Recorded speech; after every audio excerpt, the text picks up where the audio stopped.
तो हेलो दोस्तों, आपका स्वागत है हमारे यूट्यूब चैनल मैथ्स वाला वाई लॉकिस पर।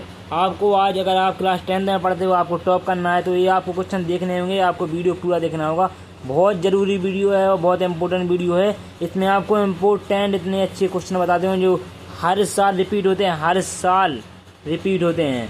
और ये क्वेश्चन भी अगली साल आया था और अगली साल भी आएगा ये क्वेश्चन। इसी की तरह आते ही हैं, शून्य ज्ञात करने के लिए आते ही हैं। चलो हम इसे आपको सॉल्व कराते हैं। जैसे यहाँ दिया है द्विघात बहुपद x² + 7x + 10 के शून्य ज्ञात कीजिए। तो सबसे पहले हम बहुपद लिखेंगे। बहुपद दिया है x² + 7x + 10, बहुपद दे दिया है। तो इसको आपको इतना तो पता ही होगा कि हम यहाँ गुणा करते हैं। इसको हम a मानते हैं, इसको हम c मानते हैं। a c का गुणा होता है तो a का शून्य कुछ नहीं होता तो 1 मानना होता है। तो ये और सी का गुणा होगा तो 10 आएगा।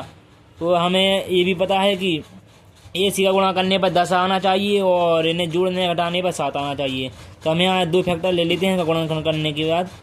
2, 5 और 5 हमें 5 और 2 मिल जाते हैं। तो 5 और 2 को गुणा करने पर हमें 10 मिल रहा है और 5 और 2 को जोड़ने पर हमें 7 मिल रहा है। इतना हो गया। अब उसके बाद हमने x² + 5x + 2x + 10 लिखेंगे, क्योंकि यहाँ प्लस की संख्या प्लस है इसलिए हम यहाँ लिखेंगे।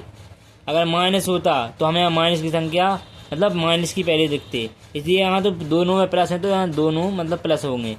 x²। अब इसमें हम x कॉमन ले लेंगे। x कॉमन है, x + 5 बचेगा। यहाँ +2 ले लेंगे तो यहाँ x + 5 बचेगा। तो यहाँ x + 5 कॉमन आ रहा है तो x + 5 हम यहाँ ले लेंगे कॉमन और x + 2 यहाँ बचा है तो x + 2 यहाँ ले लेंगे। अब इसके शून्य निकालने तो हमें बराबर में 0 करना होता है। ये तो आपको पता है।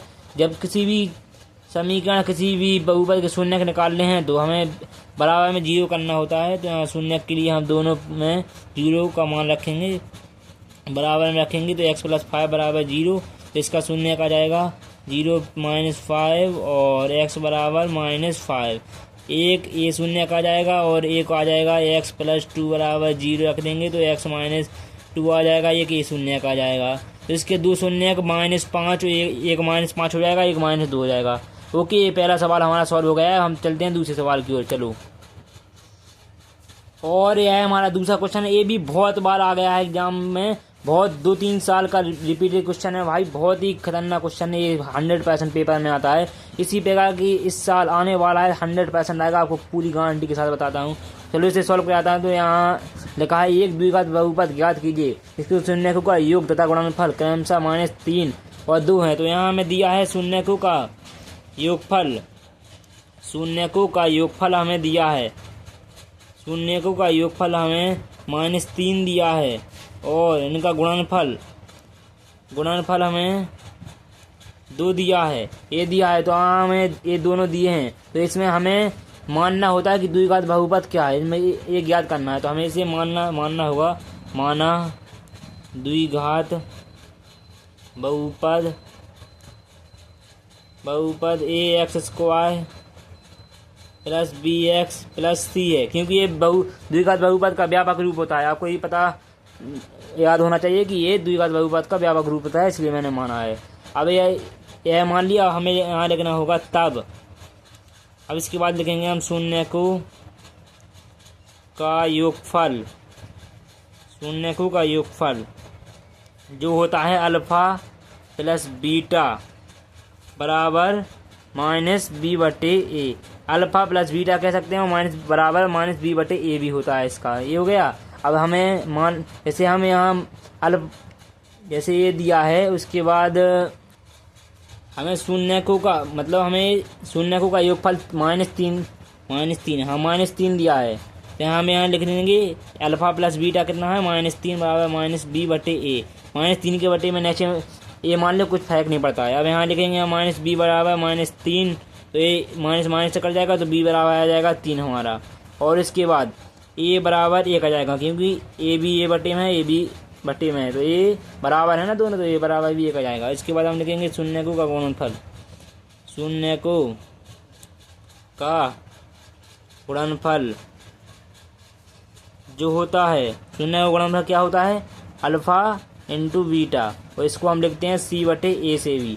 अल्फा इंटू बीटा कितना दिया है, 2 दिया है, ये आपको दिख रहा होगा 2 दिया है, यहाँ 2 लिख लेते हैं c/a। और हमें a का मान यहाँ कितना है 1 मान रख देते हैं a का। a बराबर 1 रखने पर a बराबर 1 रख देते हैं, 2 बराबर c/1 आ जाता है। इसका गुणा होगा इस साइड तो 2 गुणा 1 बराबर c हो जाएगा और c बराबर आ जाएगा हमारा 2। c बराबर हमारा कितना आ जाएगा 2। c बराबर 2 आ गया है, a बराबर 1 आ गया है और b बराबर 3 आ गया है। तो हमें यहाँ बहुपद के द्विघात बहुपद के व्यापक रूप में मान रख देते हैं। यहाँ व्यापक रूप था हमारा, अब यहाँ लिखेंगे द्विघात बहुपद। हमारा द्विघात बहुपद क्या है ax² plus bx plus c।